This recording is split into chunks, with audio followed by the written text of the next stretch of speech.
Just Desserts, Book 3 in the Hackers Thriller series, written by L.J. Greatrex, narrated by Angus Freathy. Chapter 1. At our reunion, which I was now having difficulty seeing in my mind's eye, as the memory of that moment, although imprinted in my brain forever, had been seen through streams of tears, Lorna had to sit with Bryn and Katy still holding on to me, as if at any minute I would disappear once again into thin air.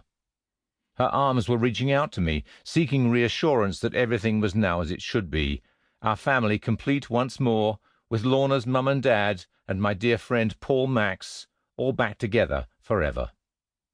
Forever, I thought, seemed further away after everything we had encountered, and I intended to live every minute as if it were my last, giving my family the love and security they so justly deserved after all I've put them through.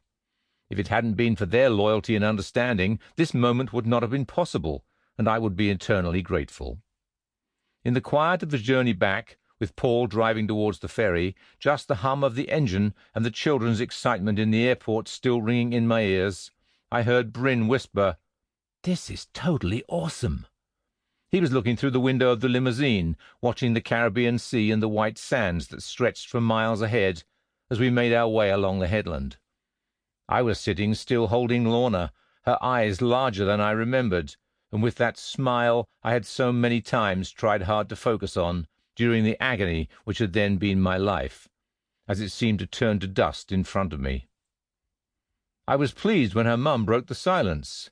"Now this is what I call a view," she smiled. "This is nothing," Paul came back hastily.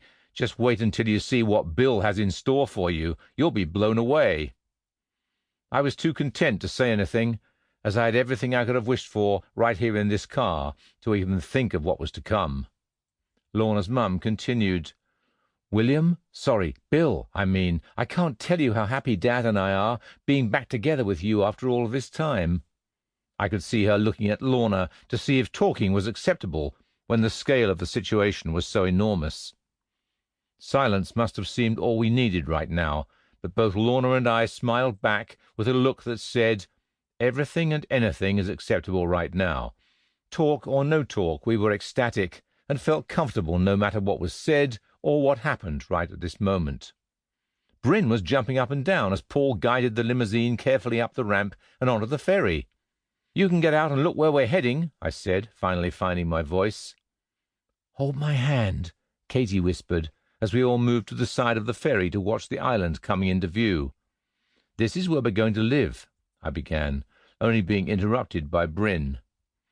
"I've been on the internet," he explained excitedly, "to look at the island on Google Earth." He was now trying to sound as grown-up as possible, which made my heart flip, thinking of how much I must have missed of him and Katy growing up since I last set eyes on them. "Wow, clever boy," I said. "I can see the present I've bought for you will fit in nicely with your obvious computer skills." I was laughing, which seemed to break the ice, and everyone began to join in. "What is it? What is it?" he shouted, as I wagged my finger. "You'll have to wait. It's a surprise," I continued. "You also have a surprise," I said, turning to Katy, just in case she was wondering if I'd included her.